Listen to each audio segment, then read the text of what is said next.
It always begins the same way, softly, gently, like a warm light in a cold room. You meet someone who seems to understand you. They listen when no one else does.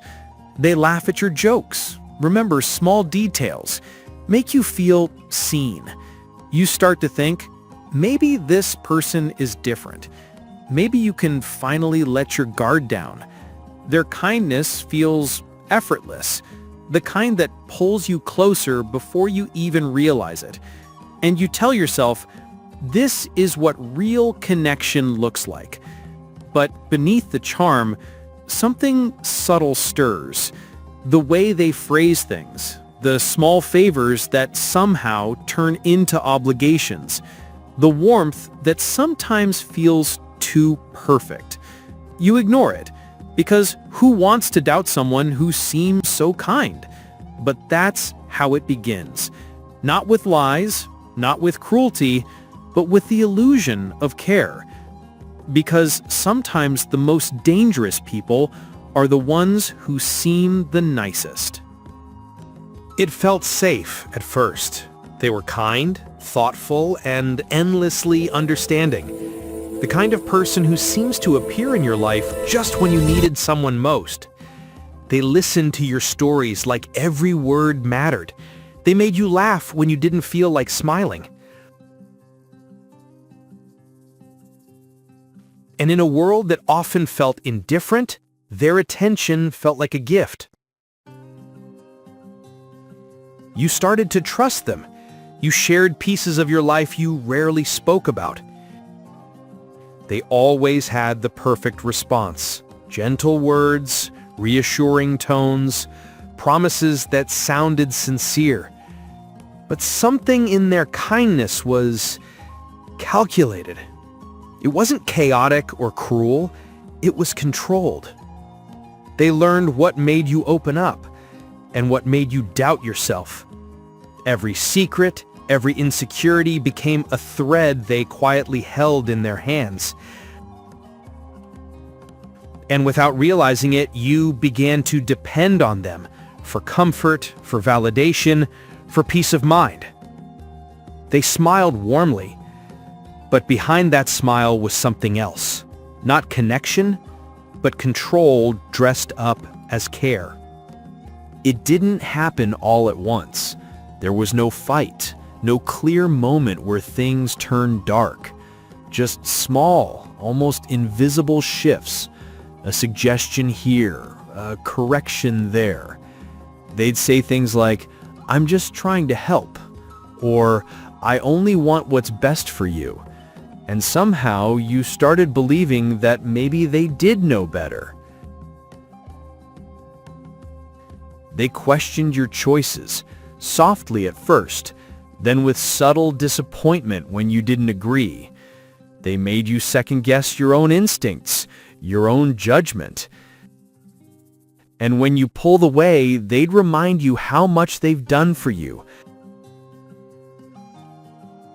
how lucky you are to have them. Their kindness had strings attached. Their approval became a prize you had to earn. You found yourself explaining more, apologizing more, just to keep the peace.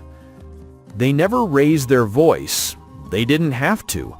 Their silence, their tone, their timing, it was all carefully measured.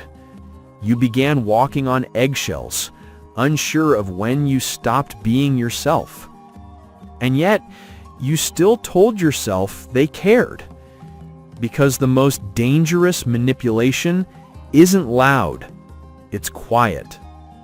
This is where it starts to hurt.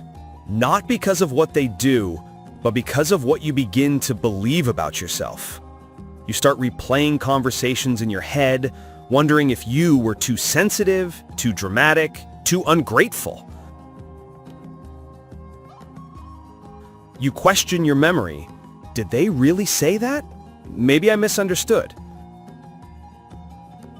And slowly, you start apologizing for things that weren't your fault. They've trained you without saying a word. Every time you stand your ground, they look disappointed. Every time you give in, they smile and call you understanding. So you learn. To doubt yourself keeps the peace. You begin censoring your thoughts before speaking, filtering your emotions before feeling them. The world narrows to what they approve of. And even when you sense something is wrong, you silence that instinct, because trusting yourself now feels dangerous. That's how manipulation truly works. It doesn't steal your freedom. It convinces you to give it away. There comes a moment, quiet but undeniable, when the mask starts to slip. It's not one big argument or betrayal. It's something smaller, a look, a tone, a truth that doesn't match their words. And suddenly, everything you ignored starts to make sense. You notice how their kindness appears only when you're obedient, how their concern turns cold the moment you disagree, how every act of care was never really about you, it was about control. At first, you try to fix it. You reason, you explain, you hope they'll understand. But every word you speak feels twisted against you, as if reality itself bends to their advantage. Then comes the silence, the kind that feels heavy. You realize you're no longer in a friendship. You're in a performance, and you're the only one still trying to make it real. That's the breaking point. When exhaustion becomes clarity, when the need to be understood finally loses to the need to be free. Leaving wasn't easy. It never is. Not when you've been conditioned to doubt yourself, to feel guilty for walking away. But there comes a point when silence feels lighter than explanation. The first few days feel strange, like learning how to breathe again after holding your breath for too long. You still replay moments in your mind, still wonder if you overreacted, but slowly the noise fades, and in that quiet, something new begins to grow, self-trust. You start remembering who you were before their voice filled your head. The things you liked, the people you lost touch with, the parts of you that didn't need permission to exist.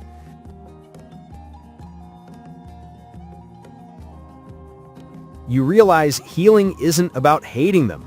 It's about reclaiming the parts of yourself you handed over. And one morning, without planning it, you wake up and feel peace. Not relief, not victory, just peace. Because freedom doesn't always come with a fight.